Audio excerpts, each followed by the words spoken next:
the 960 Logitech, I think. I mean, it's not bad, but I mean, and we'll play this. Let me make sure this is going. I got music. I got that in the living room, as a matter of fact. The Brio.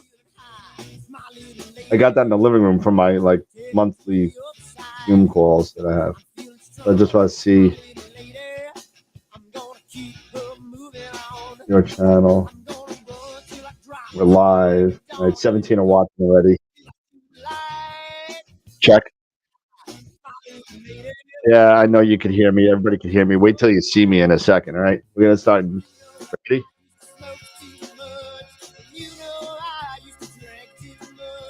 All right, here we go. We're gonna go in right now. You ready? I'm gonna do a there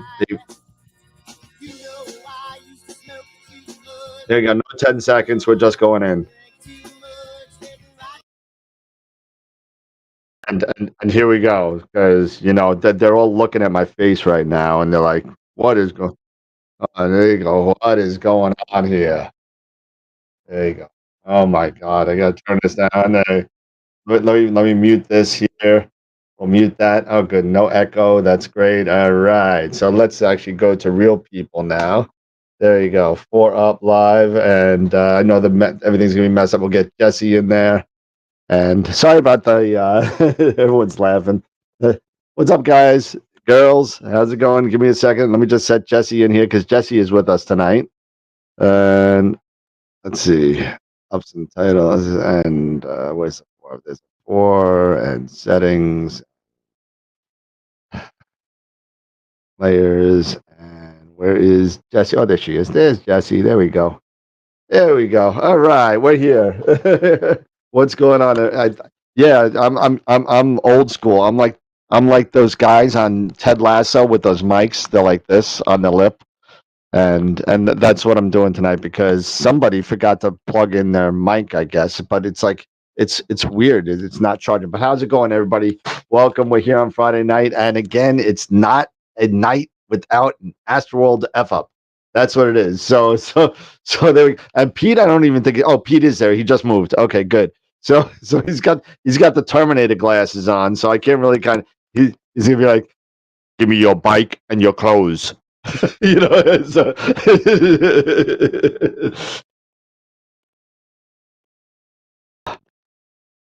and my mic is so weird. It's like I think it's dying. My Rode mic lasted a good 4 years, and I think it's either dying or not holding a charge or something. So we're gonna tie him to the back of a dune buggy. Oh man, so I'm hoping everybody could hear me okay, that it's not too crazy. I can't really tell because things got kind of screwed up on my side. And I think I'm going to kind of clip this to my shirt, maybe, if that'll work. I don't know if that'll work. But yeah, well, it is what it is. And unfortunately, my Rode mic took a dump and it's not working the way it should be working. So I apologize to everybody about the audio tonight. The video still looks great. I mean, I don't know what they did with the update to Melon, but it doesn't look fuzzy to me. Like every time, like maybe maybe I need Pete's glasses. That's what I need. But it's crazy. So welcome everybody. Tonight is going to be more about talking about beginners and some things that we kind of mess up along the way. And maybe we'll talk about little Eric's Nina issues. I've had some flat issues.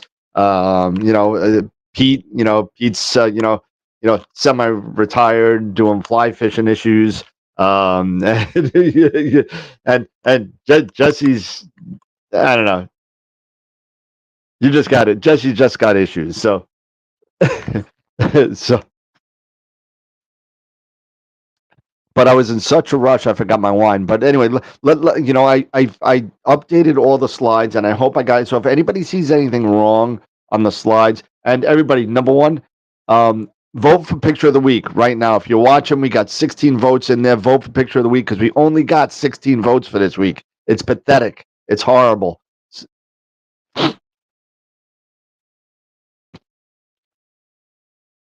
Yeah, it's like ever since Neve, people went on like permanent vacation. It's like crazy.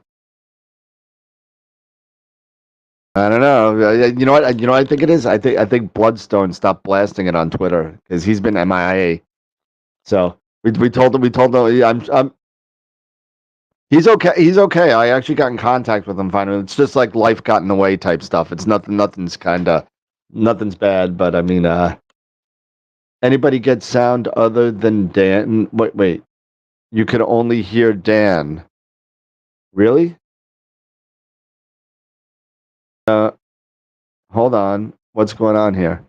Oh, you know why? Hold on a second. I know why.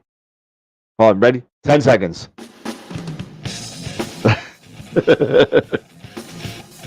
Hold on.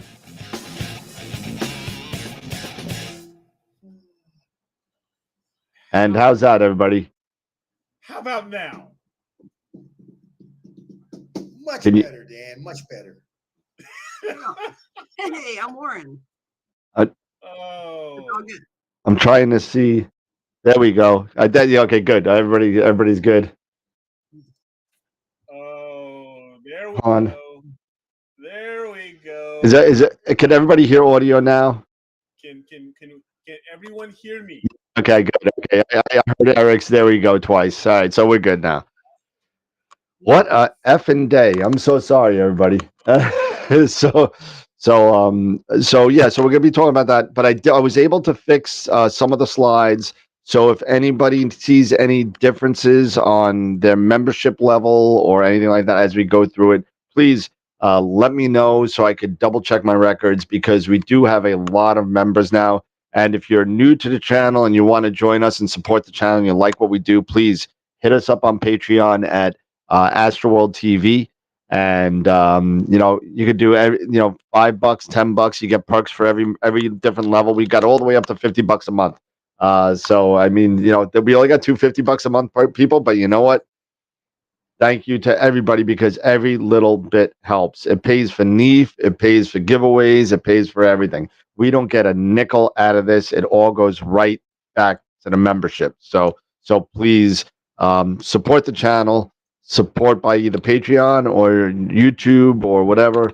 Go to Patreon because YouTube takes 30%. But so please come hang out with us. And with that being said, we're going to go over the sponsors real quick because some of these people give us stuff. Don't worry, I got it. That's all right. I got you. There you go. Do what you got to do. Nope, that was an easy one. So I got you.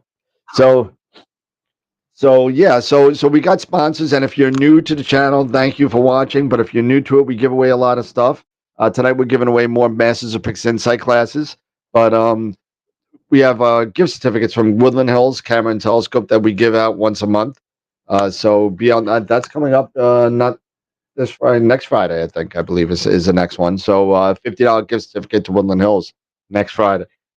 We also have giveaways from Prima Luce, Camera Concepts, and Optolong. So thank you to all of them. We just gave away an L Extreme. Was it 2 weeks ago? So yeah, so it was really cool. We gave away a L Enhance at NEEF. So and hopefully we'll get some more stuff coming. We gave away 2 classes for Masters of Pix Insight on Wednesday night. And if you missed it, what a great show because Warren Keller from Master of Pix Insight came and finished up M51. And it was really, really cool to hang out with him again. And if you missed it, go back to the show. It's on the live tab and you can go see it and see what he's got to say. Also, he promised that he was going to make the files available for us. They are in the Astropod submission folder and it's there. And the dogs just came in. The dogs are here now, but you go there, you could just download it. I'm going to share it to everybody, and you could use it at your own discretion. And if if you process it and if you put it up, please just give credit where credit's due, and make sure that processed by you, but acquisition by acquisition. And now it wasn't even acquisition anymore. Just files were given to us by Warren Keller from Masters of Pix Insight, and just give him credit, please. Give back, that credit. Really appreciate that. So we got a bunch of levels of member sponsors. Our craziest members are Bob D'Amato and Sean Nielsen because they are the Off the Rails members. They're the highest level of membership that we have on Patreon. And like I said, please join us on Patreon and support the channel if you can. We're up to about 30 members on there. So I mean, you get some really cool content and really cool stuff and perks and stuff. AstroWorld Perks is a lot of fun. So John G just upgraded to Off the Rail. Thank you, John. Thank you, John G. We have it. All right, so I will change that tonight, John. Thank you so much. Appreciate it. Norm, you're in there. I saw you. Yeah, so you're on the new slides, Norm. So our Quasar members, John Hassan. That one always goes so fast. I don't know why. John Hassan and Chris, followed by our Black Hole members, George, Mike, Dan, Tom, Peter, Dave, Charity. No, Tom Peter. There you go. And Bob, Gideon, and Deborah, and Red Giant. And there, where is he? Where is he? It was Norm Hughes. There, hello, Newman. There he is, right there. And that's that. And I added Christopher joined us recently, and there was another one. I believe Jason wasn't on there the last time, and I added him as well, if I remember. And our White Dwarf members, Protostar members, and change to July will be Helena Cochran will be our next guest right now. So that's going to be after Cherry Springs, I believe. So after the Cherry Springs Star Party. So it's going to be cool to have her on. We also had Pavel Kagas on from Moravian on the 12th. And again, Warren Keller last Wednesday. And of course, feel free to join us on all of our social media channels. We're on everything. Discord, Twitter, Twitch, Instagram, Facebook, the whole thing. So, jump on the Discord, which is where we get our most traction. If you ever have any issues or anything like that with your rigs or software or processing or whatever, there's a lot of people on there that will help out if they're online. And we have a lot of people online all the time. They're just blowing it up to and it's across the world, really.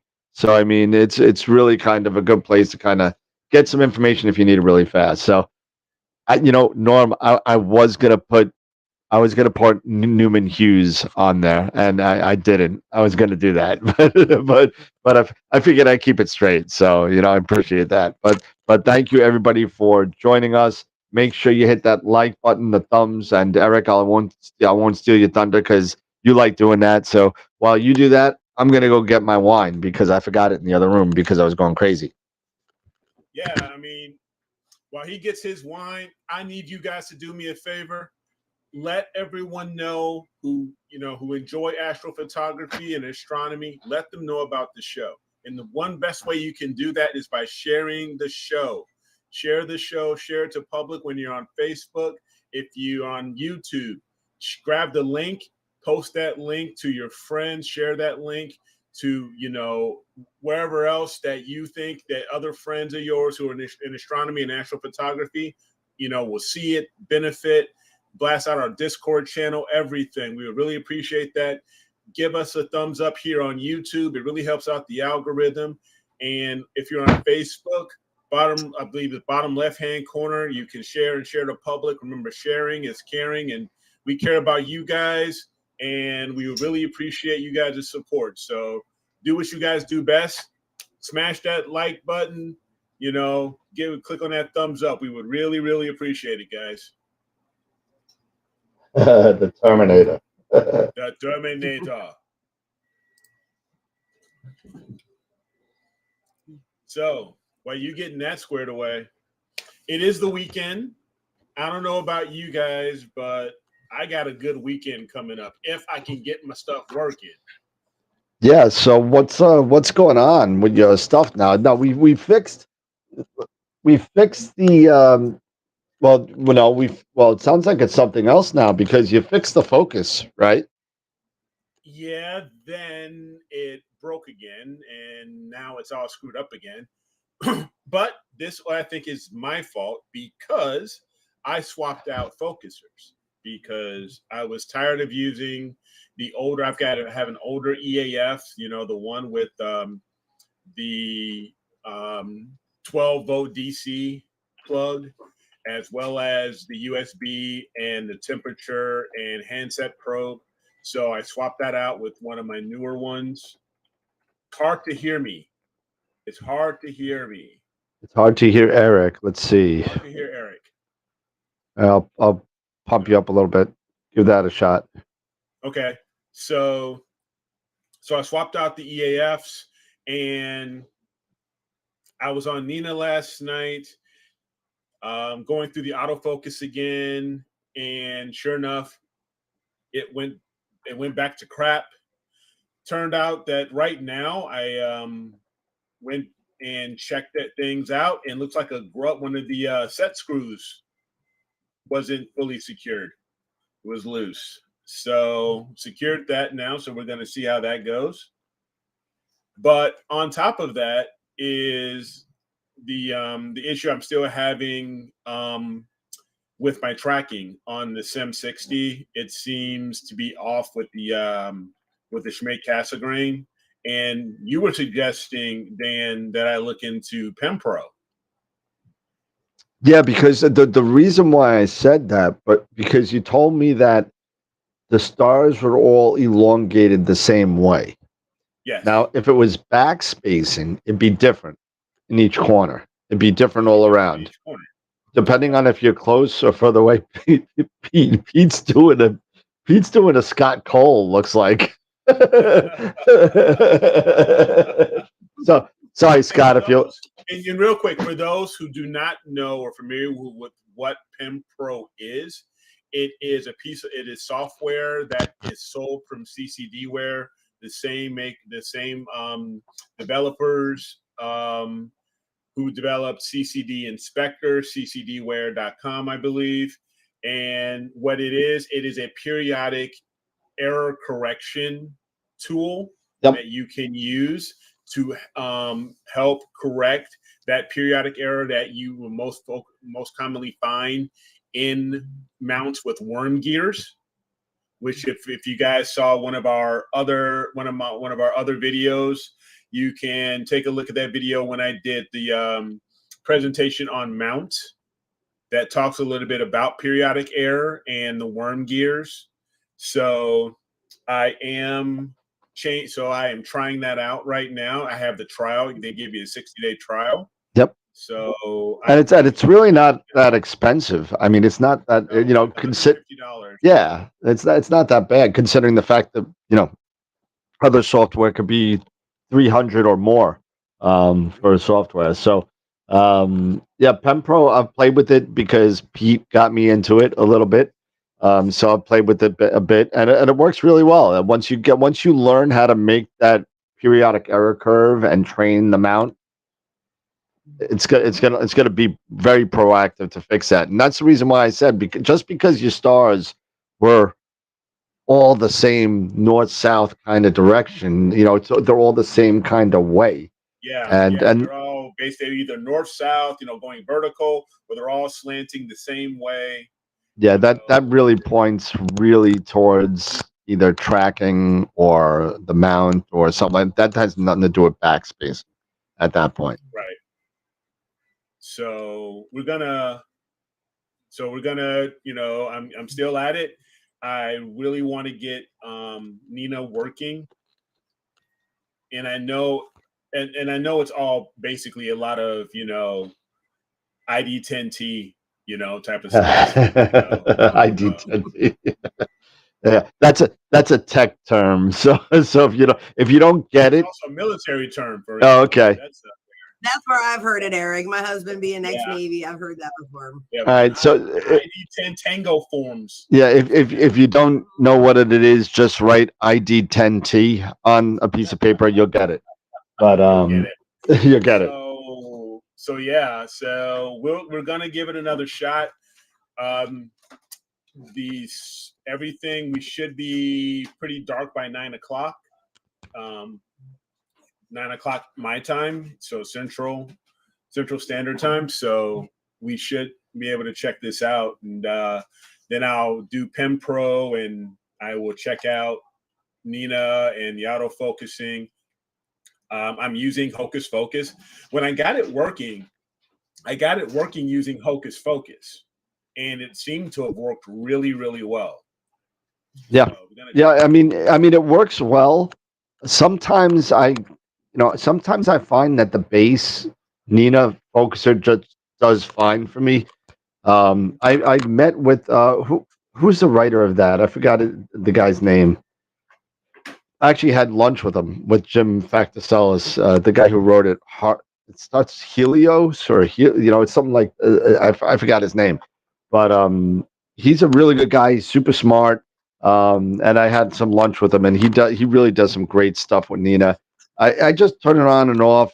I just don't think that sometimes with me it's Hocus Focus is so sensitive that sometimes it fails too much for me, and that's user error. That's on me. That's not because of the program.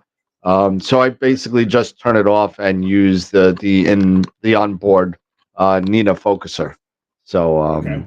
that I've been using quite a bit. Although Hocus Focus does really cool because it gives you some more. It gives you a lot more information. It gives you backspacing information, tilt information. It gives you a map of your HFD on what's worse and what one. It's pretty cool, but it really does a lot. It's like a Nina version of, I guess, CCD Inspector, if you want to think about it, without the curvature. They won't give you curvature, but it'll give you everything else that you need. So But Eric, also, Yeah. if you got trailing in RA, that's a tracking issue. If you've got trailing in deck, that's a polar alignment issue. Okay. So And so you're going to have to determine which trailing it is, and then from there, that'll kind of narrow it down, playing detective. so that's a good way. And so how would you, being a newbie, how would you go about finding out if it's RA and deck to a lot of people are just like some numbers on a screen. And Right. so how do I find out if it's an RA or deck? How would I do that in the field and troubleshoot it? And actually, if I could, before you answer that, if you could say that what you just said again, Pete, if you could say that again, if it's RA, it's what, and if it's deck, it's what? Because I heard it, and If you've got star trailing in RA, in right ascension, then that's a tracking issue that you're encountering. If you've got trailing in declination, then that's a polar alignment issue. and that's So once again, how you can Then find to that Dan's out question. is let's say you can use PhD2, right? Do you Yep. remember in PhD2 when you're doing Yep. the calibration, it's moving east, west, north, south. Then Mhm. you'll be able to determine which is which. But you're going to have to be able to get familiar with the mount to know which direction is which. Got it. And you could also, like, you could look at, and I'm sorry if you said this because I was answering a question on the chat. You could just look at really the numbers on PhD2 guiding and use those arc seconds of error to find out where your drift is. So it'll tell you if you'll, just like what Pete said, if your deck and you get all those corrections and you're through the roof and your deck is 1.0, well, time to redo your polar alignment. That's the first thing. Once you got that down to a reasonable level, whatever that is, maybe for your area, and then you still have drift in RA. Well, now you got a tracking area. Maybe you need to start looking at either changing either going from hysteresis to periodic error correction to PEC, to adaptive. Was it predictive PEC? Predictive PEC. Or getting an outside piece of software, such as what Eric is doing in PemPro. So, yeah. I mean, there are a bunch of other things you could do with that, because usually RA, correct me if I'm wrong, Pete, RA is, it's a tracking error, so it has to do with the inconsistencies in the mount, or maybe tube flexure, or something like that, right? Yeah, basically that's what it could be. And so, case in point, people kind of stress out about getting accurate polar alignment. I mean, if you're within 6 arc minutes of polar alignment, you're fine, because if you're using a guide scope, you can guide that out. So, as I said, the idea of having sharp cap, it gives you, an idea if you're at poor, if you're at fair, you're good, or you're at excellent.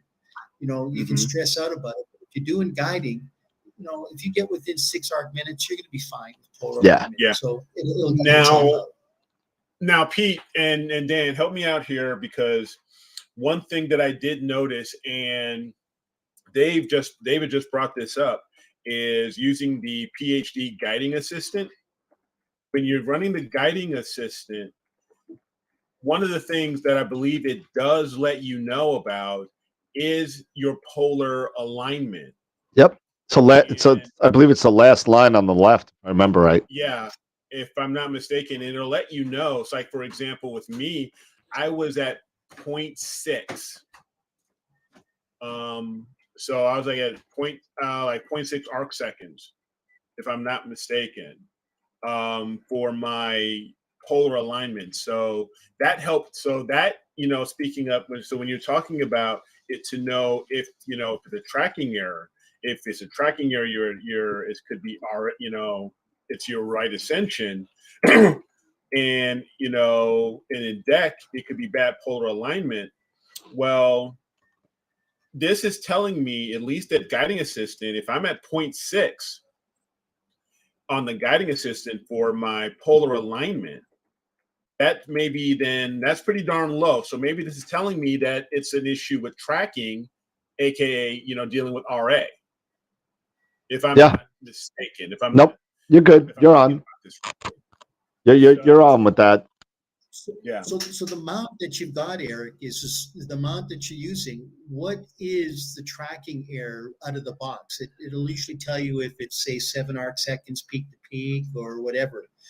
You know what? If you Hold on. I think I may have that in the case.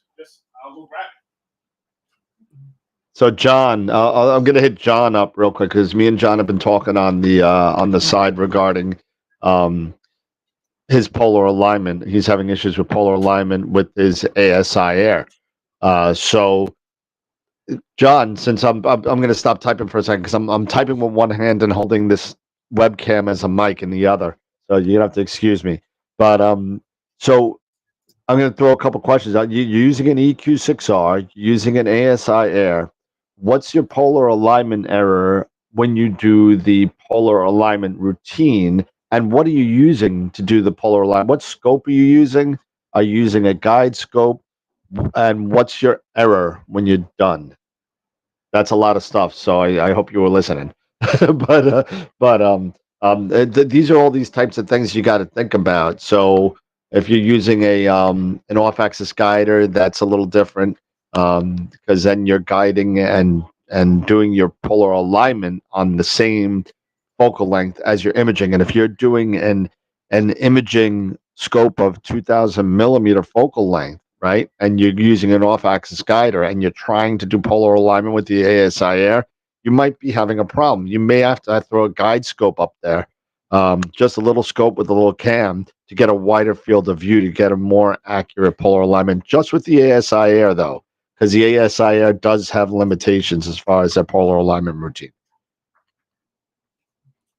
Okay, no off-axis. Yes, using the guide scope. Okay, so what's the polar alignment? What's the polar alignment error that you have? And do you have the same stock nuts that go for the azimuth and the altitude bolts? Because I upgraded mine. Also, which cheap mount for small scopes? Unfortunately, it looks like I may have misplaced that sheet. Thought I had it in the case, but I must have taken it out and then misplaced it. Oh well, I'm sure I'll find it. So John, my question is, I'm assuming you got the smiley face at the end, John, when you were polar alignment. So we got John G in here that's having an issue. You get it. They give you a smiley face. Yeah, they give you a smiley face. So you get a little smiley. And when you hit finish, you get fireworks. Yeah. Oh, nice of them. It's cute. It's cute. Like a competition because they say you're better or you beat this percentage of users. Yeah, I never get that. It says to me, you suck more than anybody else. You're just horrible. It took you 13 and a half minutes to polar align. That's what it says to me. So It says you suck. Okay. So John, you said your stars are making circles. Can you send us a pic? Because if your polar alignment's good, it sounds to me that something else is out of whack there. Um, that doesn't say if it. We need more information. Can you send a pic into Tom? Pole Master's great, but you know what? It's Sharp Cap is $15, and the Pole Master is 250 when you add the adapter. I don't know if I. Just do it the old school way. Like literally, it takes like 3 minutes. Nobody has any patience for that. They want it done in one. So And I get to save my money for stuff. for stuff. For other stuff. John, send us a picture. Send us a picture. Put it in the if you go to the AstroWorld website, if you have never put a picture in for a picture of the week, make a folder, throw the picture in there so we can see it. Because then we can take a look at it and maybe give you some recommendations. So yeah, Poloscope is good. I would tell you, the ASI Air does have a decent polar alignment routine. It really does. And once you know the mount makes a difference. It really does. Because some mounts, if you turn the knob just a little bit, you're off by a lot. And some mounts you got to do half a turn before it moves. So you got to know your mount too and how those knobs make the changes. So here's some information too, and I'm going to recommend people get a pen and paper and write this down and keep a little crib note. But when we talk about like within PhD 2, we're saying, well, what's a good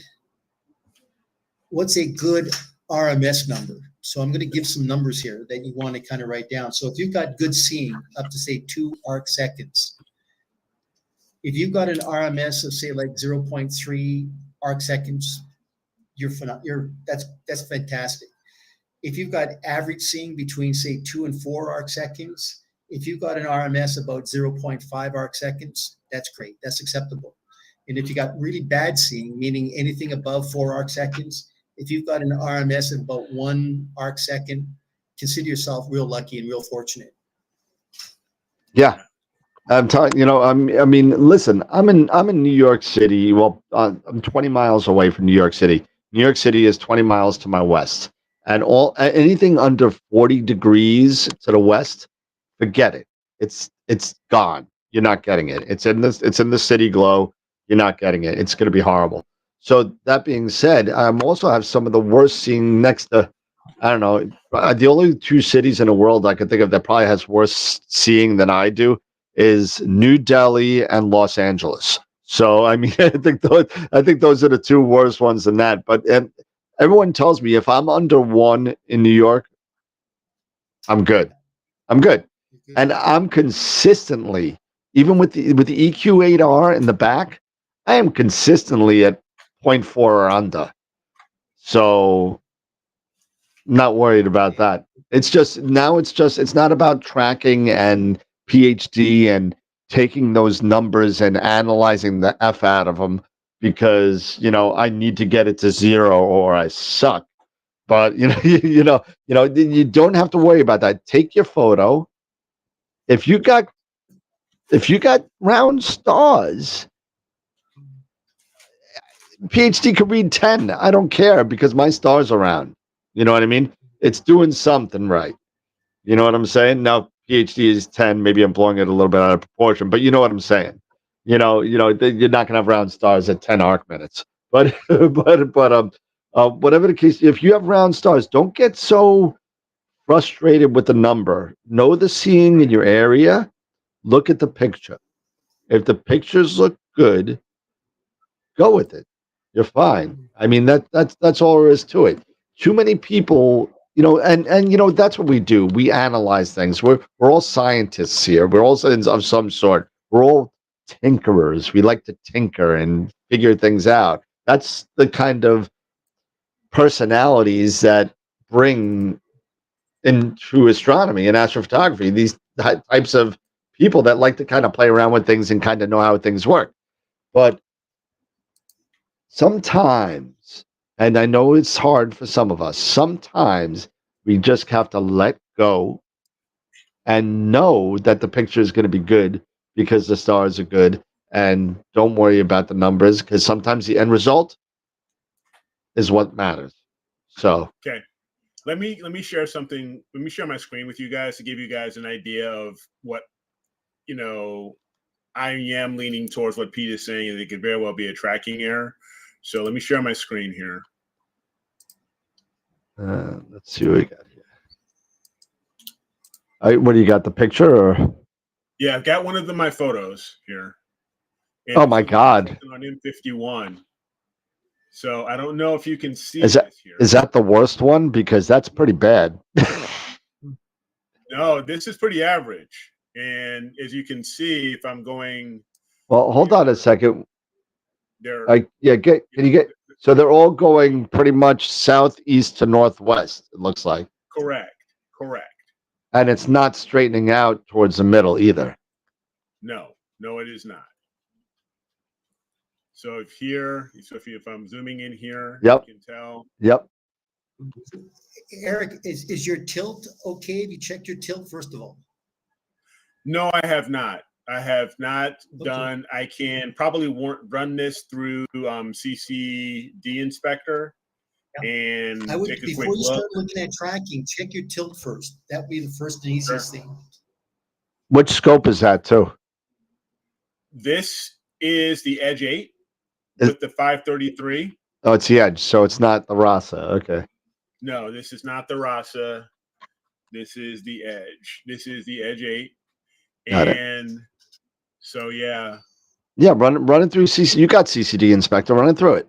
I do. Yep. So I do have it. So let me go ahead and stop sharing here.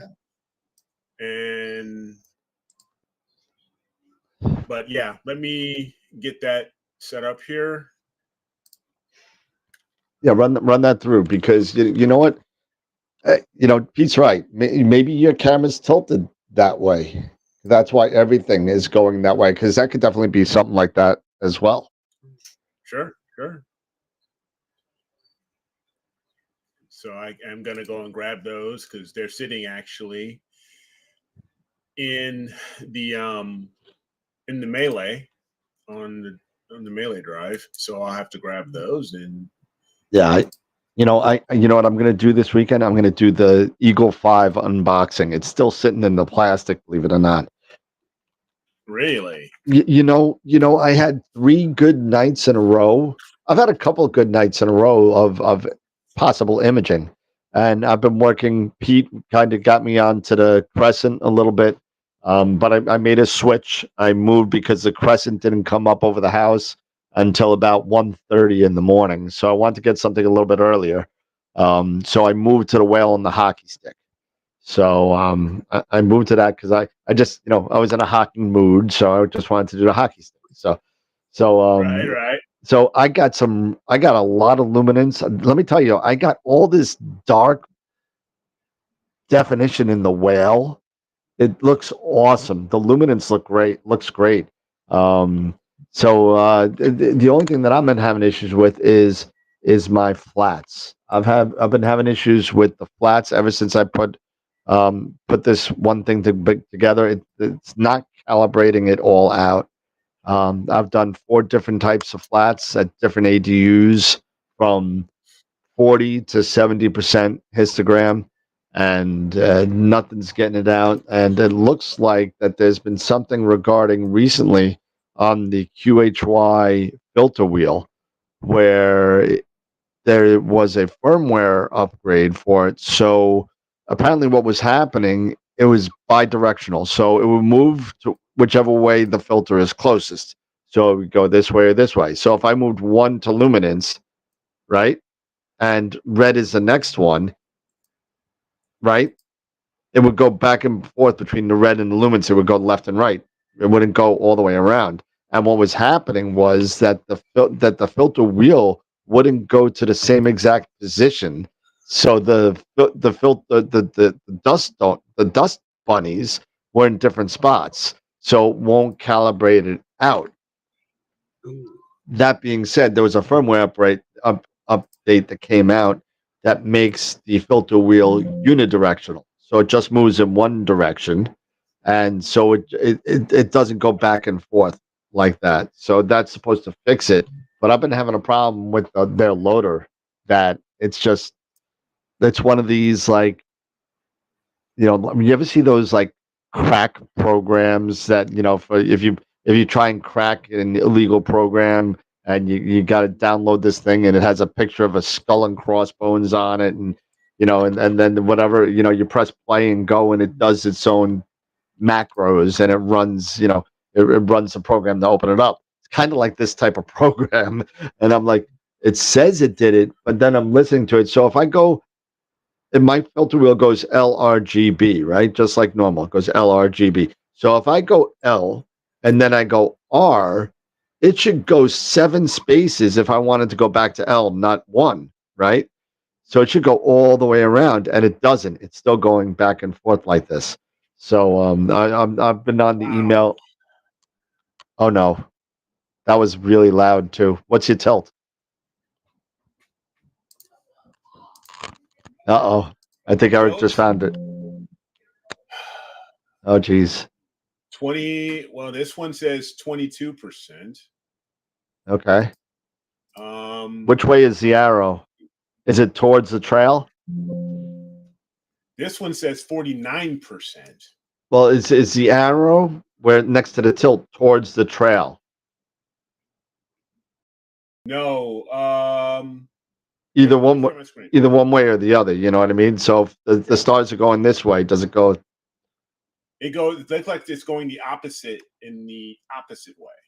Yeah, but it's just got to be parallel. It's just got to be parallel to it. You know what I mean? Is it parallel to the trail?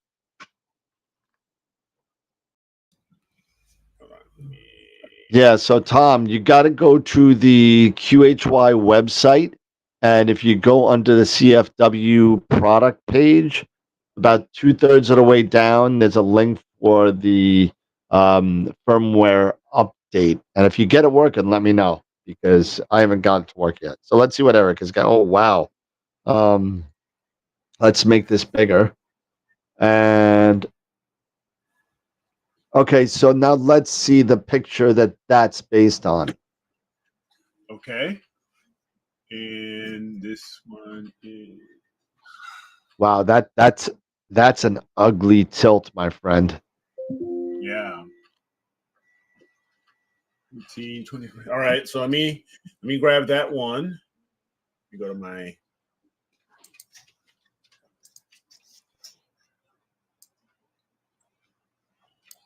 That one is 00.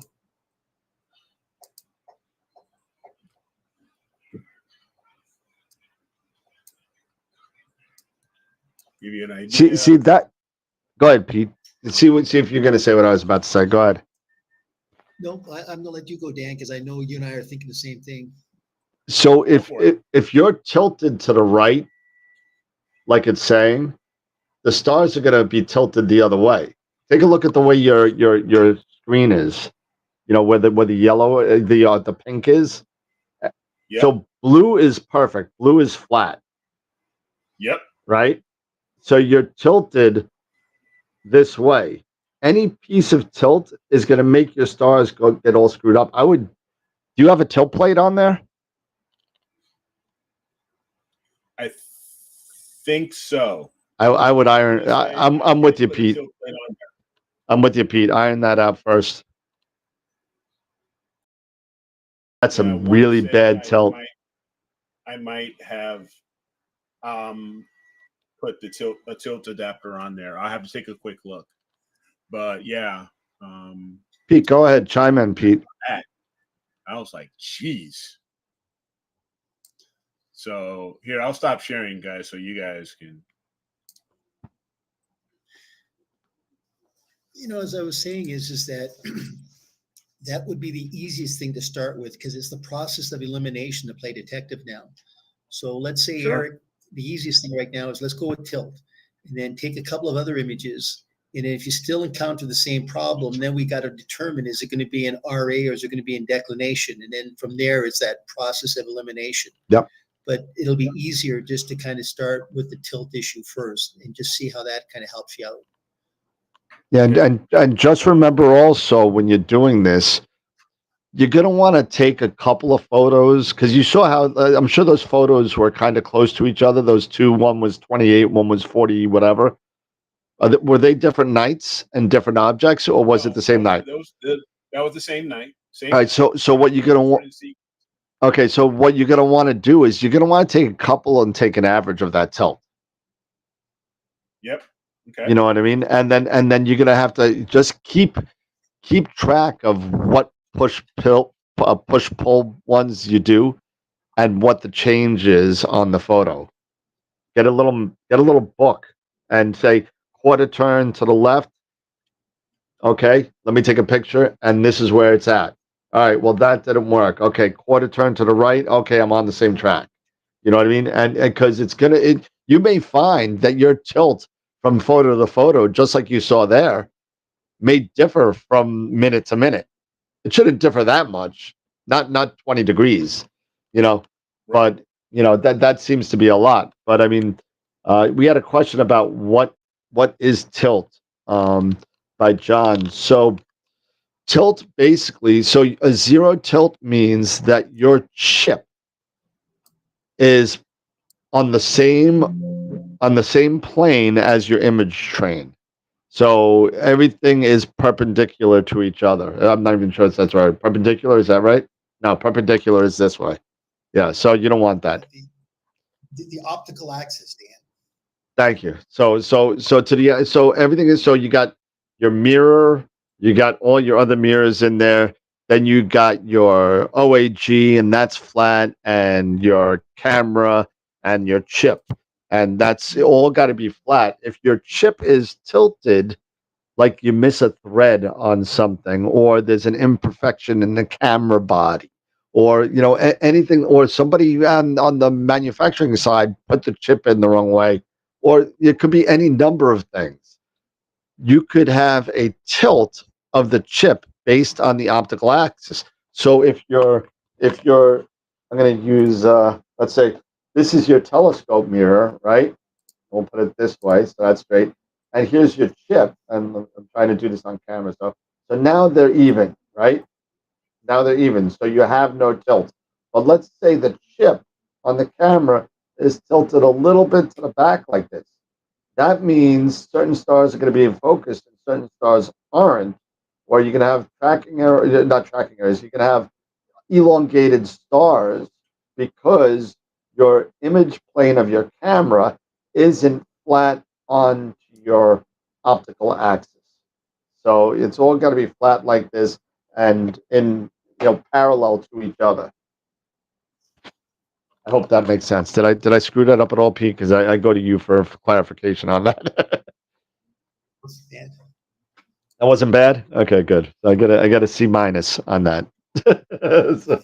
So Is it a ZWO? I don't know who that is for. I don't know what the question's for, but what about mirror flop? Is that possible? Sure, it's possible. yeah, absolutely. Because I do have the Schmidt. So Yep. this is a Schmidt. They are known. They are known for mirror flop, and because I am using the EAF, I cannot lock the mirrors. I can't lock the mirrors. So, which, to avoid, and to eliminate mirror flop with the edge, that's what you do. You lock the mirrors. ESATTO2. Yes.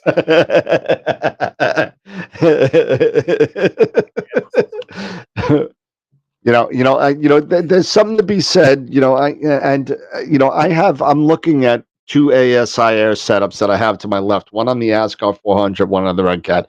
I'm not saying this because I'm not an ASI Air user. I do use them. Okay. Am I a fan of them? They work and they work well. I just like to have more. I'm one of those people that like to have more control of what I'm doing, and I like kind of doing things like that. But I'm taking this to the beach next week. I'm taking my Ascar 400 and my ASI Air Mini, just to see how it works. Now, one thing I was thinking of is that over the course of me dealing with these elongated stars, I have actually switched imaging train parts. I have taken things apart, put things back together again. I was using the Celestron OAG at one point. Now I am using the ZWO OAGL with it, and we're still getting the same issue. With elongated stars. Well, I don't think it's the OAG. I don't think that's. No. I'm just saying. I'm using different. I've been using different pieces, and you still have the same result. Still having the same result. So, my thought is, could it be that could it be the sensor? Could it be the camera? Well, you know what I would do, really, Eric. I would take it's tech support 101, man. That's what I would do. I would take everything out of the middle, get the proper back spacing with the camera, with just the camera, and take a picture. Camera and scope. That's it. Nothing in between. No flattener, no reducer, no whatever, no OAG, nothing. And then make sure it's flat, make sure it's good, and then test that. And then add piece by piece, just like a computer. What do you do first? You unplug everything except for the monitor, and then you turn it on. And then you add something, you turn it on. You add something, you turn it on until you nail down the thing that's screwing things up. And you'll get there. Yeah. But and then once, if everything is good, now we can say, just like Pete said, we could go to Pro, we could go to tracking, we could go to polar alignment, which I know you're good at it, but we could go to other things. But if we get the hardware out of the way first, then we go software. Dave's asking, what if I took a 5-second photo? Honestly, I believe when I took a 5-second photo, like say if I'm doing autofocus, and I'm taking 5-second photos, no problem. It's my stars are around. Can I ask a dumb question? I'm going to ask a dumb question because I'm just pulling out all the stops here. Have you tried Have you tried a different mount? I've only got one mount. Oh, I got this one. I'm not taking this sucker out there. No, you don't want that. That thing's probably going to make it worse anyway. But yeah. So you only got one. I only got the one mount, bro. Man, remember, I'm Benny. I got 5 kids to feed. I can't afford That's a good point too. Try the refractor. See what happens. The refractor. See what happens. Yeah. There are other options. There are a lot of options out there, but the first thing you definitely got to nail down is that tilt.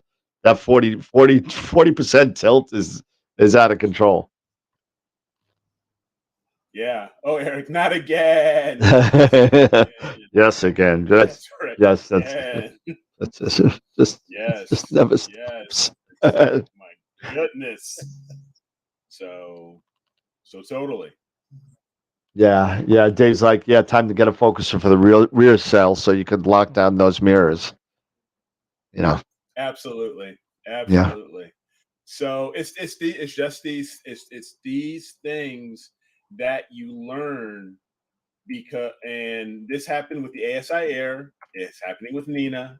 So no matter what I was using, no, this is not on the Rasa. This is on the Edge, and I have not tried using the FLT91 with Nina. But I will say this: when I've used my FLT91, all good.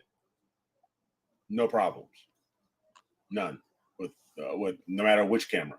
You know what that means, right? You just need a bigger refractor. That's all. Yeah, like the 152, right? Mm-hmm. There you go. Yeah. There you go. The ES 152. Dude, when you're ready, I got it for you, man. That's a beast. I'm telling you. Even the carbon fiber, it's a beast. No, the carbon fiber is 25 pounds. Yeah. I'm just saying, it's a monster of. It is a monster. It is a monster. It's crazy. It's a monster of a refractor. I mean, I'm good with the 130 right now. I can't, say anything.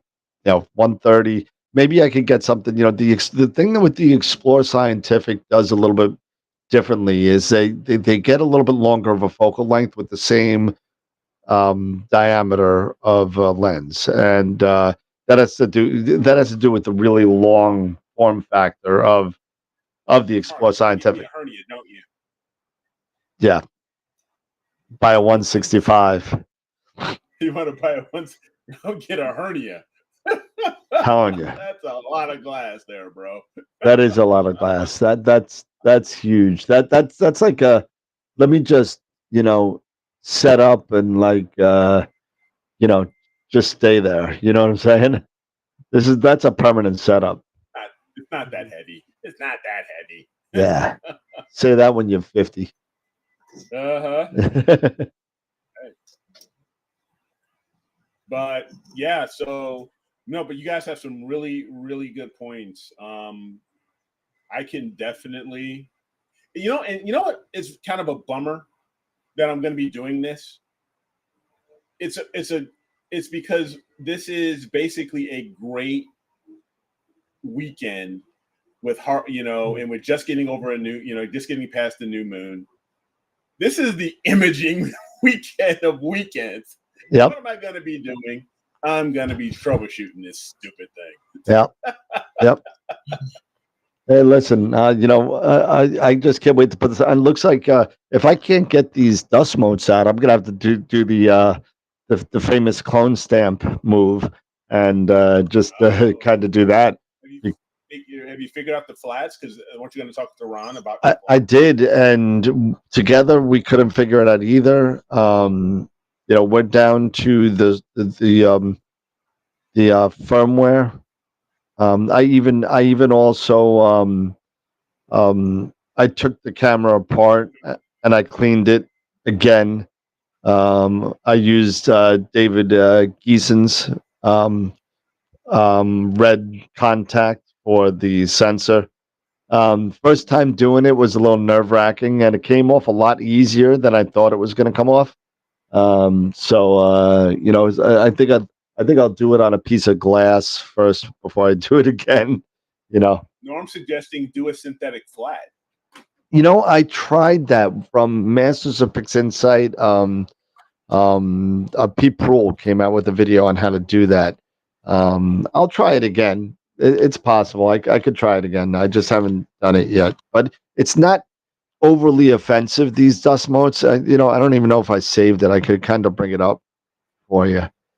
I don't even know if I saved it because I was just playing around. This is on the filters or the flattener question. Well, here's the thing. It's on every photo, no matter what filter I use. So it's not on the filter, and they're small enough that they're definitely on the sensor glass somewhere that I just can't see it.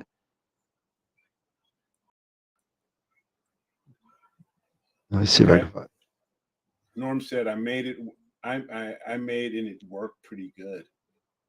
Yeah. All right. Well, I could try it again. I only did it once, so I could definitely try it again. Dan, I have a topic I want you one day to talk about or bring it back if possible. What's the topic, Tarek? That's got to be something about planetary. But it's these things. Newbies got people who experience. I would say I'm in between still. I still do newbie things, so I'm still in between like newbie and intermediate. It's different things that everybody goes through. Periodic error, and tracking, tilt issues, this, that, and the other. So we all go through it. So this is why I love this forum, and and this listening to our viewer membership and them having questions or even thoughts, and us having the conversations and the collaboration. This is some awesome stuff. YouTuber astrophotographers. YouTuber. Everywhere now. Yeah, they are definitely blowing up out there. And the only thing I could say about that is be careful who you listen to. Warren and Masters of Pix Insight start out every single lecture that they have to be aware and do your due diligence on finding out if things are the correct way to do things. Because sometimes there's some false information out there. Well, not false information, but just incorrect assumptions on certain ways to do things. And just, and I'm not saying anything bad about any in particular YouTuber out there, and I won't do that. I won't do that at all. But you just gotta, take a look at a bunch of them. If you stay with the ones that have made if you go onto a YouTuber that has, don't go on my YouTube account, my own personal one. There's like 5 freaking subscribers on there. But the only thing you'll see on that is the 2 girls, 1 cup reaction that I did about 10 years ago. But you do that and you listen to people that have been around a while. You listen to people like, Chuck Ayub, Sean Nielsen, Masters of Pix Insight, Amy Astro. I could go on with the main one, Dylan O'Donnell, Trevor Jones. You listen to all the people that have built their reputation and have a reputation. There are other people that are lesser known. Luca Matico, who's got a great following and reputation. All these people. Queeve, don't forget Queeve. I mean, there's so many people out there that are, just be careful. Pick 2 or 3 of them and watch them. And then also add Astro TV because, you got to watch us. Yeah, absolutely. You better start throwing in AstroWorld TV. Yeah. I mean, and if I could just kind of piggyback off of that, I mean, even if their information isn't necessarily incorrect, it might not apply to your particular. I'm sorry, the dog's got a new toy back here.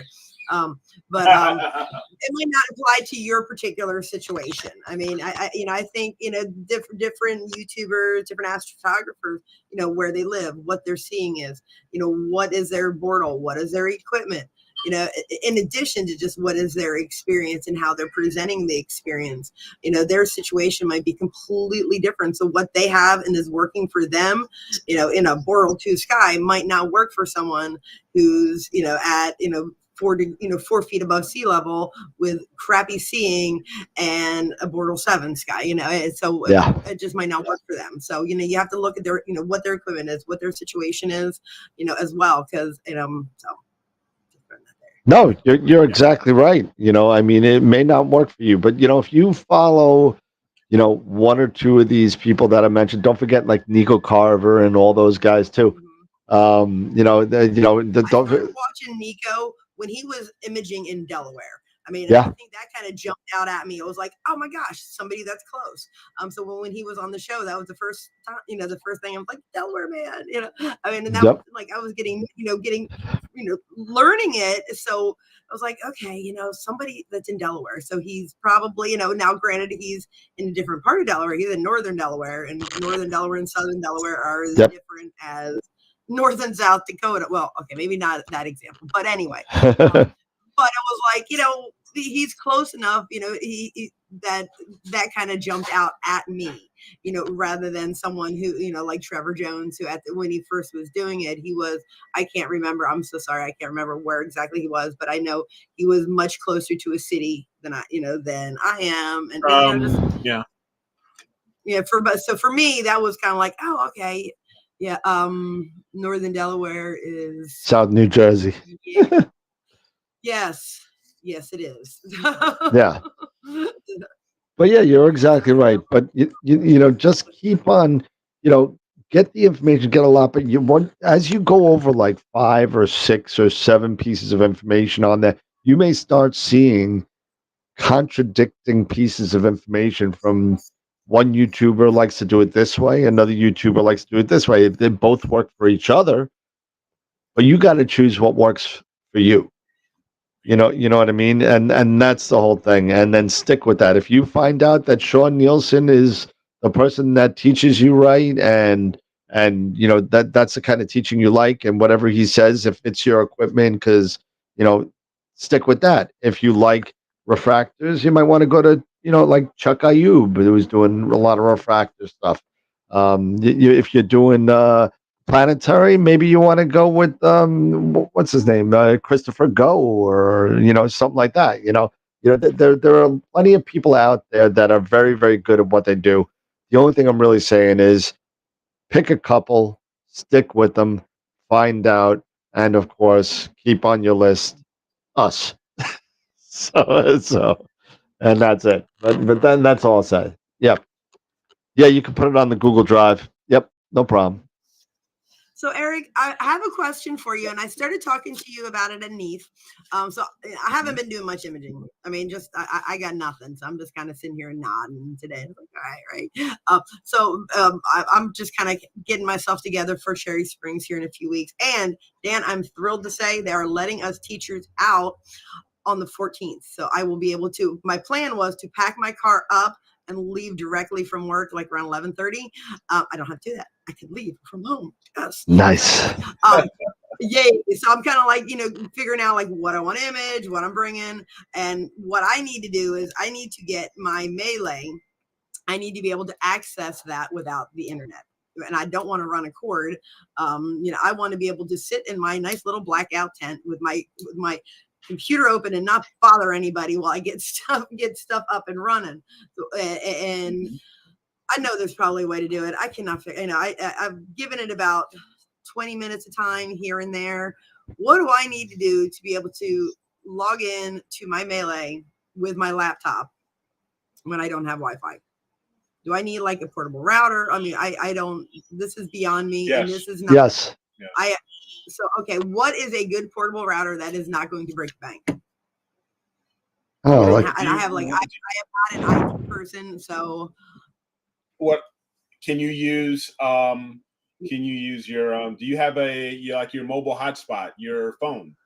I can but the Wi-Fi can be a little sketchy there, so I don't know. The cell service can be a little sketchy there. I don't want to count on that. I don't want to get there and assume that I'm going to use that and it'd be like, yeah, no, we're going to just nope out on you real hard today. Well, I'll tell you this. Last year, when we were at Cherry Springs, I was using my hotspot all night. Were you, and you had no problems with it? Nope. Okay. Because I know when I was trying to reach you when we were up there in July. Cell phone's different. So if you have a hotspot, like you get the one for a mobile hotspot, like Verizon hotspot or something. Okay, so like one of those. I'm just thinking like that's the only hotspot I have. No, don't use your phone one. Get the one from Verizon or AT&T or whatever you get. Get the little box. The actual, yeah. Yeah. Okay, so I need an AT&T hotspot. Okay. Cool. Now, in certain areas, that's not going to help you. So you could get like a Netgear kind of, or whatever, and just throw it on your leg and then attach it and use it as like a gateway to get to it from your laptop. Okay. George just posted something, the GLI Net. What is that? I don't know what that is. I got online and I looked at them. I'm like, God, I don't have time to figure out which one's going to work.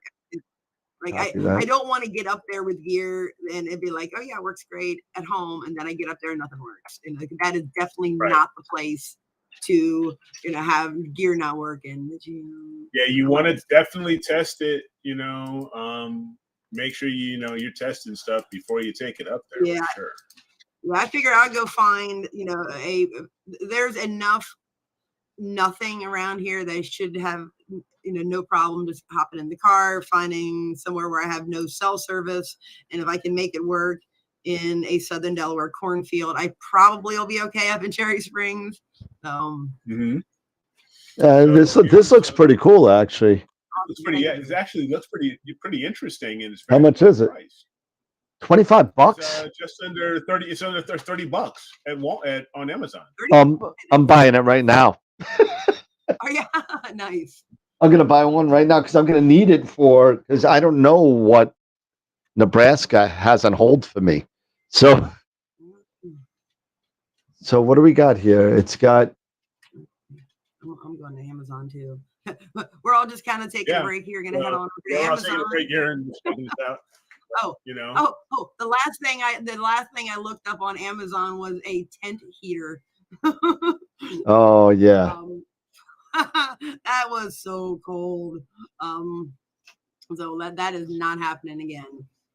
And I actually, I did find it was like full body size, the hot hands. I'm gonna get a couple of those. So what you just plug in like the hard wire from, let's say, the ASI Air out into this, and then what does it do? Does it push out its own? I'm wondering if it pushes out its own. It's got to push out its own Wi-Fi. That's the whole thing. Yeah.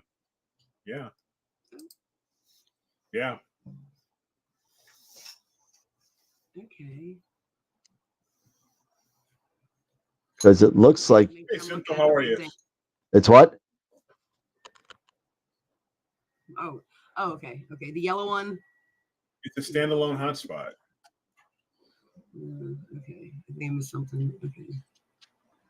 Interesting.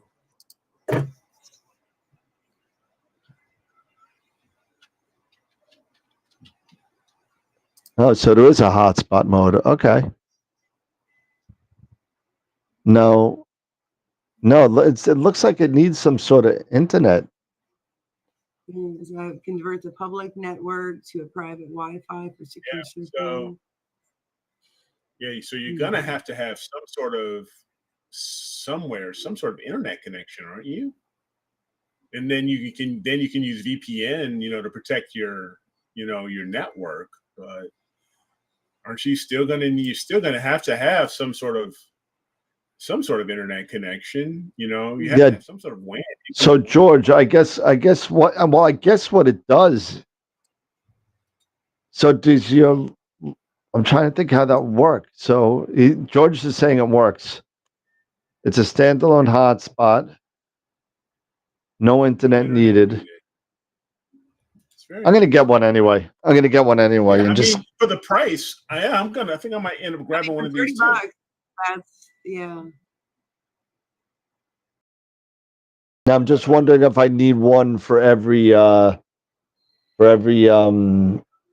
setup. You know what I'm saying? So I'll need one for my Pegasus, one for my 6R, that kind of stuff. Yeah. What are you bringing with you? What are you bringing? Like all the gear? I don't know. Like I'm gonna bring the two. I'll bring the Pegasus and the EQ6R. I'll bring them both. Okay. And this time, EQ6R and the 127. And I'm debating. I struggle with my AVX. I need to sell that. You're not the only one. A lot of people struggle. With the AVX. And it works nice. It works nice if I'm bringing my solar scope to school. I can bring that in and I use it with that, or but I've just not had a lot of success with it as far as guiding and getting. Watcher. There's someone here. First time here. Thank you. First time here. Did I see first? What is the formula for dithering while using an off-axis guider? What do you mean the formula for dithering? The dithering should depend on a couple of different things, like how long is your exposure, what's your focal length, all that. So give me some more information. Yeah. So as far as formula, because first off, let's try to go back to the host. Let's go to the subject of dithering and why we dither. I mean, one of the biggest reasons is why? To get rid of the noise, is to cancel out a lot of that noise, right? Yep. That you're getting. So it just basically depends. For me, I don't know if it's, and this is just saying for me, I don't know if I necessarily use a set formula. It's just basically how often do you want to dither your frames, and as well as how far you want to, as far as how many pixels you want to go out, right? I mean, Pete, maybe you can shed a little bit of light on this. And Here, once again, get a pen and paper. What you do is you divide the guide image scale by the primary imager scale. So once again, you can determine image scale for the guide, or you can determine image scale for the primary sensor. And that value then is going to call number C. So that value is called C, okay? So A is going to be your guide camera image scale. Value B is your primary imaging scale. And then C is that value. So you're going to divide the guide image scale by the imager scale. So let's say now you want to say dither, say 10 pixels, right? You're going to divide 10 by the value, which is number C, right? And then that'll tell you what you need to do.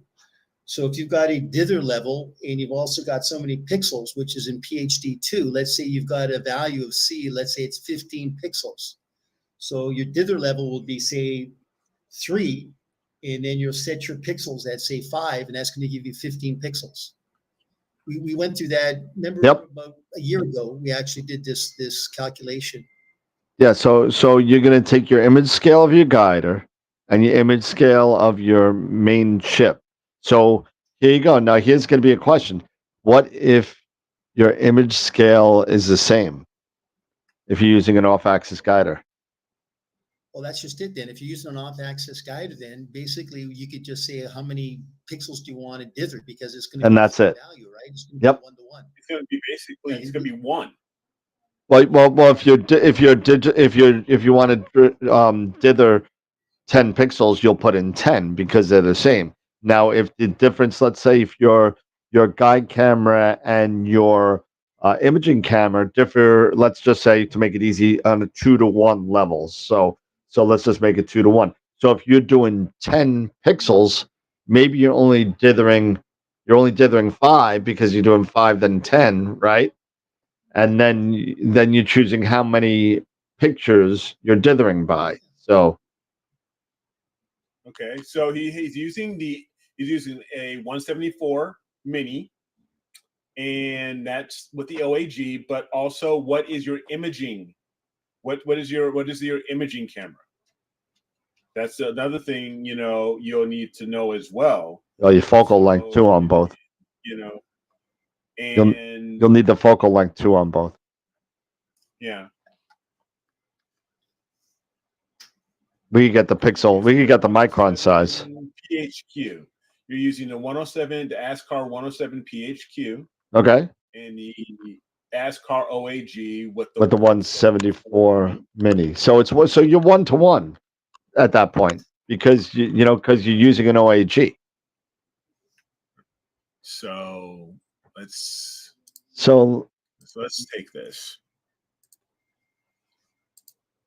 ASI 2600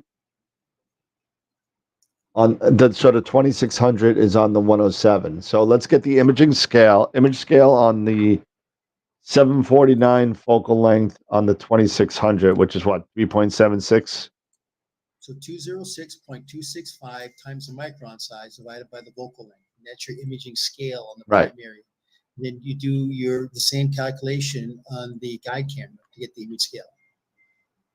Then you're going to divide the guide camera image scale by the primary camera image scale.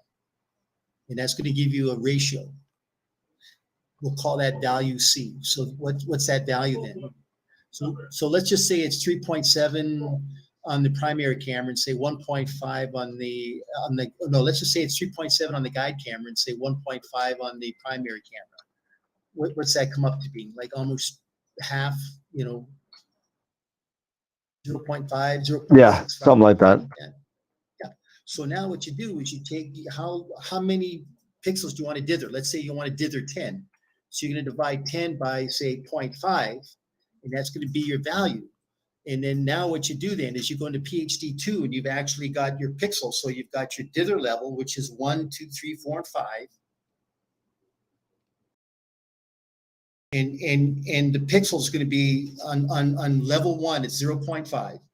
On dither level 2, it's 1. On dither level number 3, it's 2. Number 4, it's 3. And number 5, it's 5. So if you need to dither, say, 6 pixels, right? You're going to actually use dither level number 2. And then you're going to come up to being right there at 6 pixels. Yeah. I think what I need to do is I'll need to do this not next week, but the week after. I'll do a little presentation on this. Yeah. And put this into the calculation so people can see it. Yeah, we'll do that. That'd be a lot easier to sure. get the visual too. Yeah. Because also, I mean, you know what? There's a link that actually will show you how to do that too. You know, what was it? The desert. Hold on a second. Hold on. I think What? I may have that. Celestial Wonder. I think this is called dither calculations. Yeah. If you just type in dither calculations, it'll populate, says how to calculate dithering in PhD2. Yep. And Dither it's real easy. Just follow that. Yeah. Just type in dither, just do Google search, dither calculations, and then the second one that populates will tell you how to do it in PhD2. And here you go. Here it is right here. There it is. So this is, if you just literally go and you just dither calculator, and it's the second one, and Astroscience has got it, and here's the dither scale here.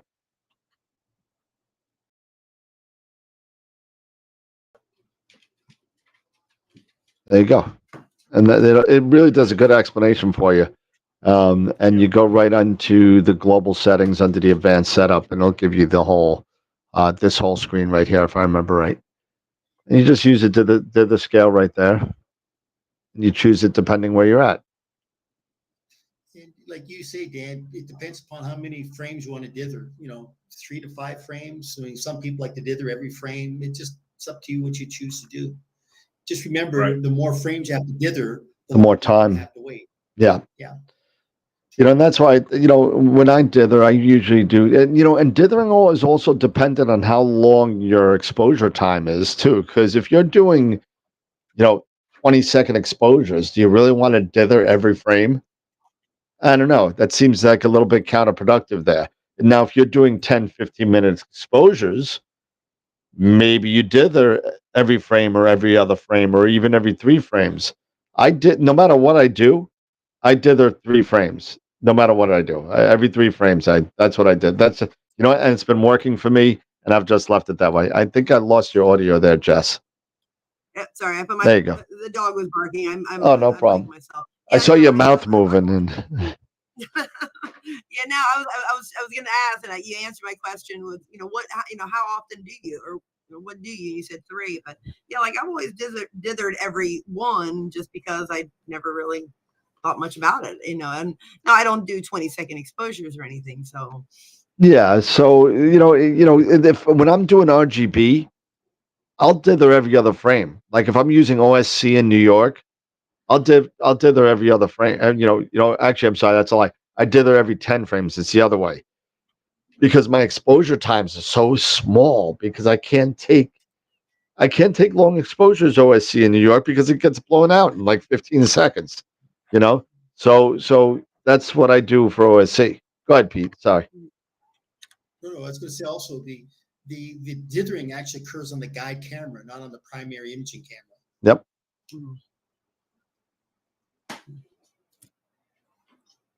There was some talk on the Astro Imaging channel last weekend about dithering every frame.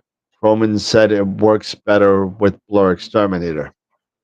I'm sure it does, but I think that depending on the length of your exposure, I think that dithering every frame will just take too much time away from the limited time that we have already, especially in the summertime, to get that precious data. If you're dithering every frame, depending on how far you're dithering, you could take up to 15 to 20 seconds between each frame. that you take. And too, Dan, you've also got the calm down period too. Yep, the settling period, sure. Yeah, the settling period. So that's just going to add to your time frame just as well. So I agree with you 100%. Yeah, so if you're taking 30-second images and you're dithering every frame, that means every 30-second image is taking a minute because of dithering. So forget about adding in autofocusing and all the other stuff that goes into that.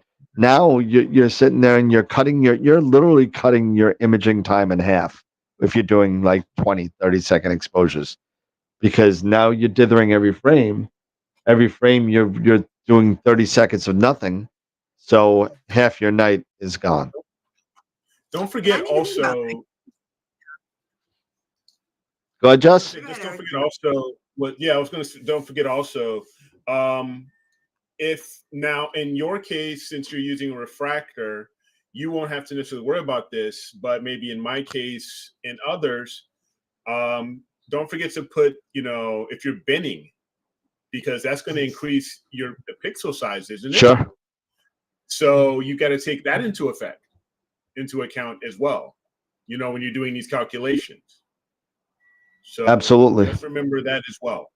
Good point. Good point. I'd love to do one of these shows. I'd like to talk some more about binning, because I've never, I just, I've 1-to-1, so I've never actually done anything with binning. I mean, I know what it is. I understand the whole concept of it, but never really where to use it. And, what would be a good, so we'll kind of have to tuck that in our little pocket. Talk about it one of these shows. Yeah, you're basically doubling your pixel sizes. Yeah, like when, and then that's where like when would I want to? That I guess is where I haven't. Right. You don't necessarily not need to. It's because it's also based off of, considering the focal length of your telescope. That may dictate, because of the focal length of your telescope, if you need to bin. So, but if it's very common if you're using long focal length, say like my Schmidt-Cassegrain. Right. The Schmidt-Cassegrains or long focal length telescopes, they do much better with larger pixel scales. Okay. It's and Pete, hop in and let me know if I'm off base here. But they do better, having larger pixel scales. So so then, like for my 533, it is the pixels is going to go up to, I want to say it's like 3.76. So maybe multiply that by 2. And that's, basically that's going to be, your pixel size. If I'm, if I'm off here, guys, let me know. But, but it just seems that that's a much better scale for that longer focal length. And at least this is way my Eric's brain is working and explaining it and stuff like that. So, guys, feel free to hop in. It's kind of like if you got a long focal length scope, but you've got a smaller pixel size, it's a poor man's way of getting larger pixels to getting into that image scale with that focal length you've got. But at the same time, when we look at smaller pixels, what we're getting better resolution, but we're sacrificing the sensitivity. When we get larger pixels, we're giving up the resolution, but we're getting and gaining sensitivity. And what do I mean by that? Let's talk about your scene conditions. We know that from coast to coast, your average scene conditions are between 2 and 4 arc seconds. So you want to get a image scale at least between half and 2/3 of what your scene conditions is. So we know that a star is scintillating, meaning it has a central point, and that star is kind of moving around that central point. On those very few nights where the scene is absolutely still, we can definitely go with 1-by-1 binning and we'll be fine. But on those nights when you got the jet stream overhead and that star is scintillating, we have to get adjacent pixels to be able to compensate for that star, to be able to get that round image, that round star, to accommodate on those images. So what we do is we may have to bin 2-by-2, which is 4 pixels. Mm-hmm. We may need to bin 3-by-3, which would be 9 pixels. because sometimes we want to make sure that that nice round tight star is going to be definitely picked up on that pixel. So that's what we're doing, is we're creating a super pixel. Now, if your scene conditions are literally above 5 arc seconds, you don't even want to go out and image. I would say if you're at 4 arc seconds, you'll be okay, but 5 arc seconds, no, I wouldn't even go out there. But the only way you're going to be able to see that is when you do use PHD2, you're going to see your half flux diameter, and that's a good indication of what your focus is. And if you look at your focus, that'll kind of give you an idea about, do I need to bin 2x2? Do I need to bin 3x3? So really, it's dependent upon do I have a long focal length scope? In Eric's case, I can get an inexpensive camera that's got a smaller pixel size, but I can do 2x2, 3x3 binning, and it's just a cheap way then to be able to get the correct image scale. And then at the same time, it gives you that capability of compensating for the scene conditions. Okay. No, that was a very good explanation. Thank you. Okay. All right. What do you got? Let's see. I'm looking at this. Since it's my official job since that's my only official job is to kind of keep us on time. It's 9:39 already, guys. I know. So we got to do the picture of the week and all that fun stuff too. You got to do picture of the week. We got to do the Masters of Pix Insight giveaway.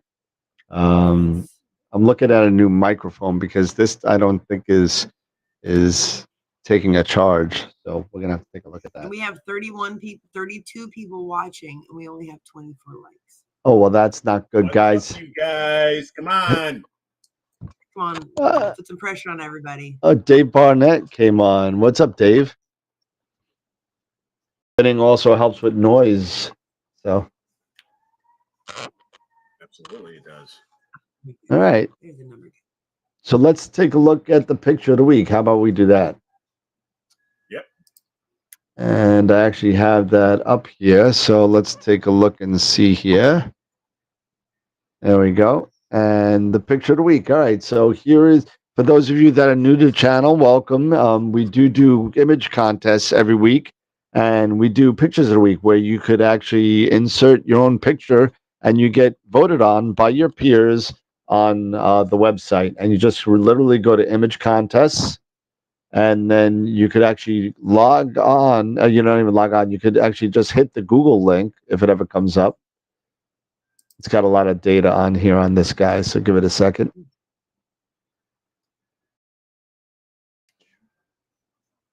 There we go. And you could literally just click right here and drop your photo into whatever. Right now we're weekending the 19th, which is today, so that's done. So we'll be putting a new folder. As a matter of fact, I'll do a wrap while I'm here. We'll do new folder, and then I can go check out this folder. I haven't looked at it because I'm just a terrible person. But the Dragons of Era Masters. Oh yeah.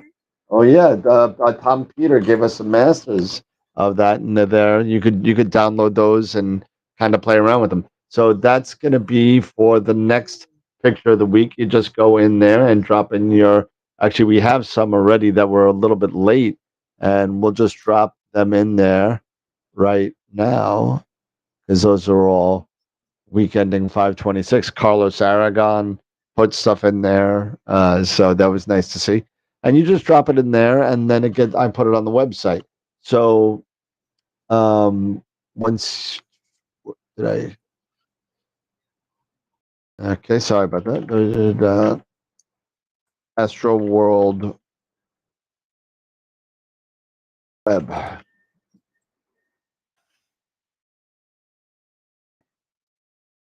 Come on, really?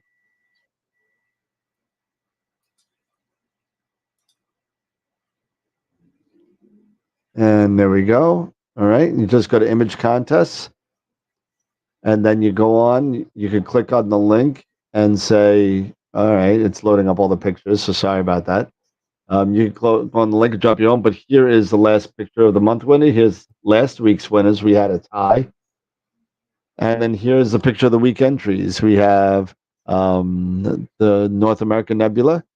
By who is this by? This is by who? Oh, that's nice. don't. Oh, Jason Pellegrini. It's on the picture. There you go, Jason Pellegrini. And then we have M106 by Mikey. And then we have this is Different Galaxies by Dave Schaefer. Galaxy season. Yep.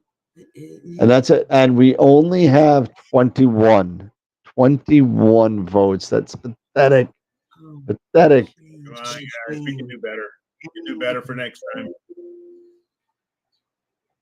And all right. So let's see who won. So the picture month nominees, you saw them. Let's see who won.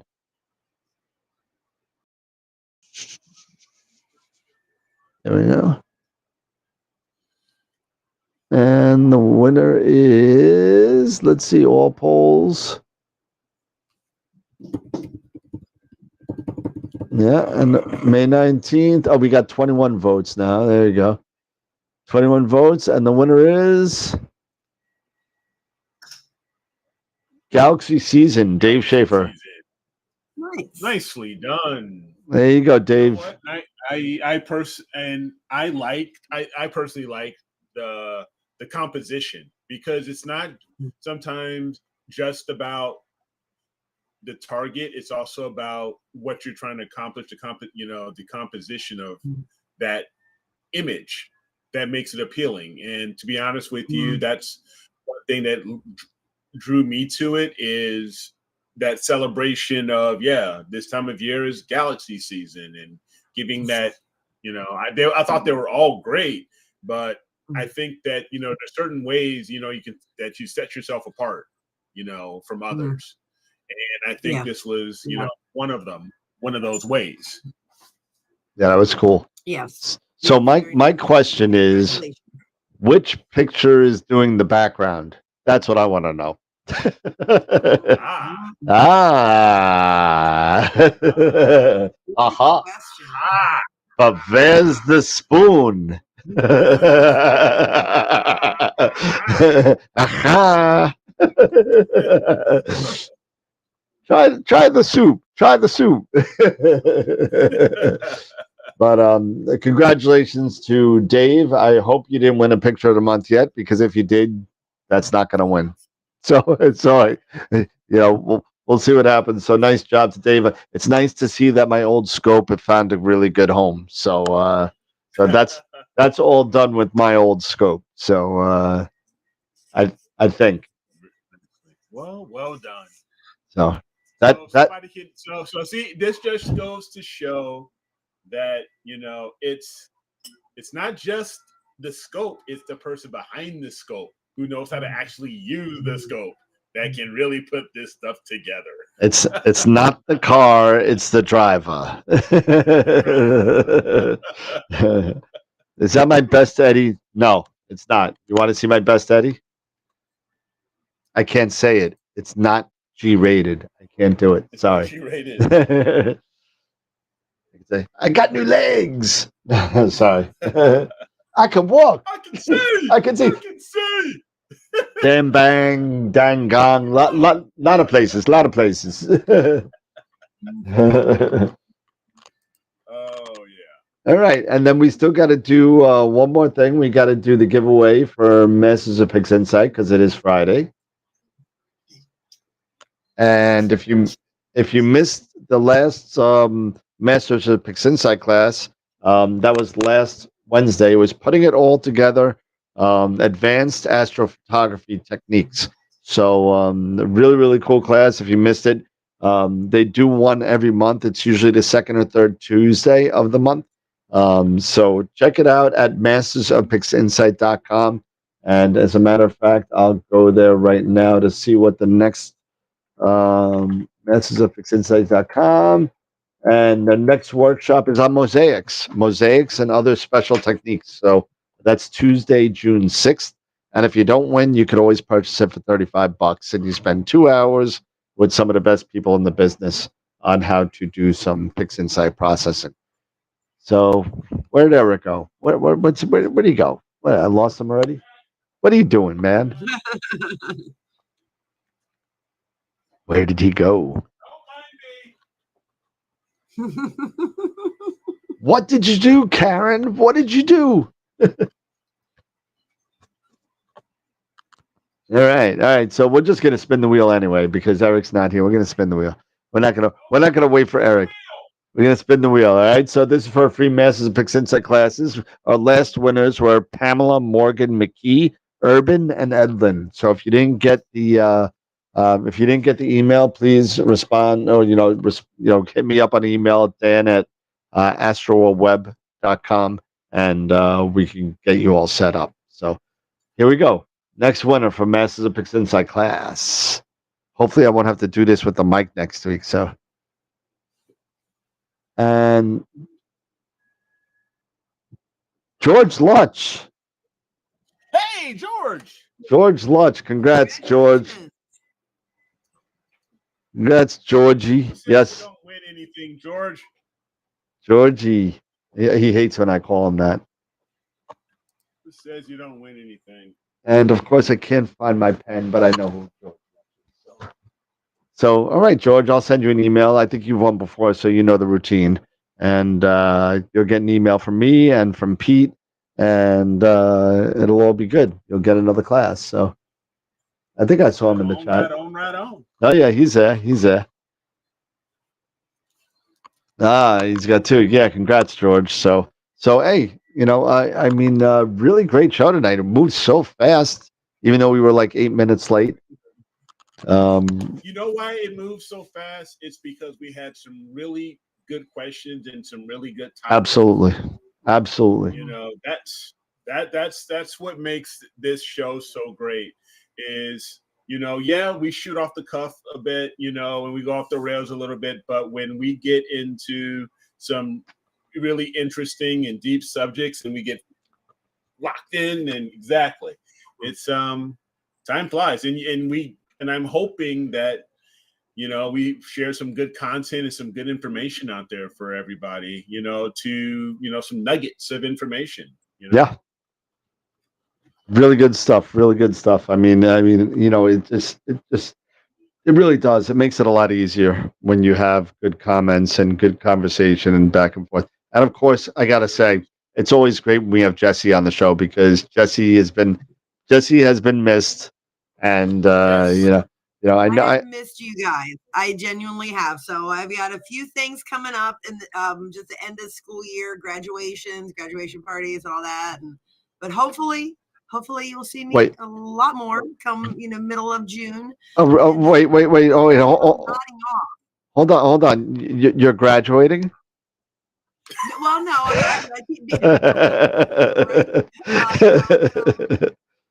Well, I've got some friends whose kids are graduating, and so I know the Friday the 2nd, I'm going to have a graduation party, unless our school's graduation is going to be on the 1st and the rain date is the 2nd. So either which way, I will not make that show.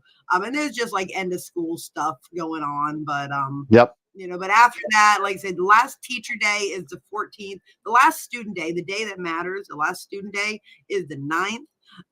So yeah, I'm going to be like, you all see me on the 9th. Well, I'll see you in a month, right? I'll see you in a month, I think, right? You will, yeah. Oh yeah. Like I said, I've even got it.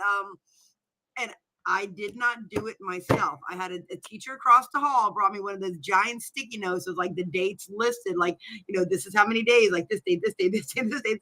And the school board actually changed the calendar because we didn't have any snow days. So they pushed the last student day from the 12th to the 9th. And then they moved this last teacher day from the 15th to the 14th. And so I had to like scratch everything off. So on the 15th, I've got like Jerry Spring Star Party and all these little stars all over it. So I'm ready. I'm psyched. I'm just hoping the weather was as good as we had last year. Usually June is the one that I'm scared the most of with weather because you never know what you're gonna get. Last year was nice. We actually stayed the whole weekend until we got I don't know, lambasted by the park ranger. But oh my God. Yeah, as long as if they're calling for it to be like 100% chance of rain the whole weekend, I'll, it's. Oh no! if it's not 2 days in a row, you won't see me there because it's just too long of a drive to not have 2 days. Yeah, I'm not gonna drive up 6 hours and pitch a tent to sit in the rain. No, Not as much as I no, would love to see everybody. no. That's not work. Hey, listen, you and I live so close together. We can meet in Jersey for a drink. I mean, not a Yes, we problem. can do that. I could actually take a For we sure. could take a train to Trenton, and we can. So even though nobody wants to go to Trenton. Where you go? Who am I talking about? But again, I'm really glad to be able to see you guys again. I have missed you.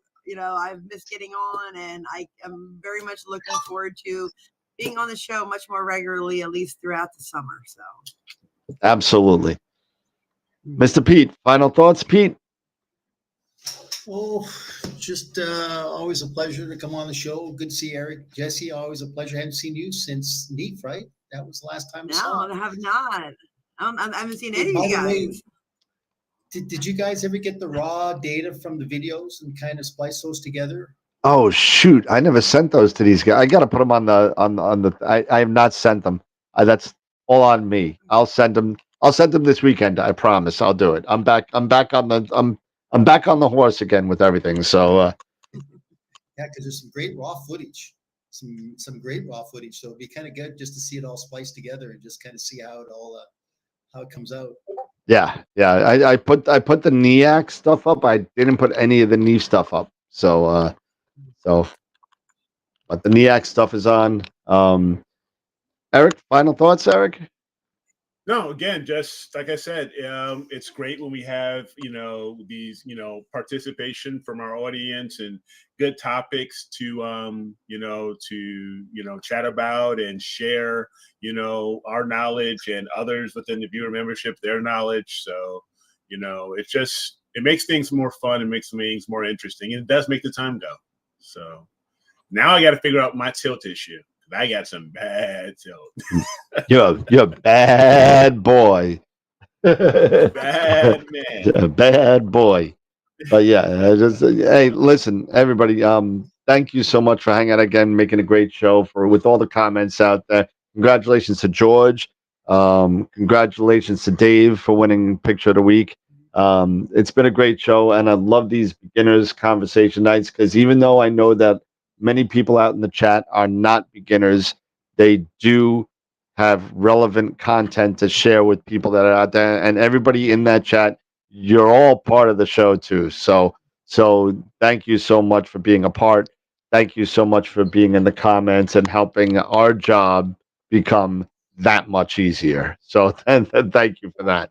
Don't forget also, if you really want to support the show, get us on Patreon, become a Patreon member. And if you really want to support, go to astroworldtelescopes.com and get your next astro gear at AstroWorld Telescopes, because we just became, Jess, I don't know if you know this, you've been at it. We got Teleview, we got Skywatcher, we got Astronomic, we got Player One, we got Out There Astro, we got Pegasus, Prima Luce, Explore Scientific. I mean, you got to go on the website and check it out. Optech, we got Optech. We will have. You just listed a bunch of names that the last time you and I talked. No, that's awesome. Yeah, and QSI is coming on board. It's going to be crazy. It's crazy, and we're getting ready to do an entire. I'm getting ready to do an entire kind of social media kind of craziness. So for those of you that have missed Crazy Danny from Neef a couple of years back, he's going to be back for this.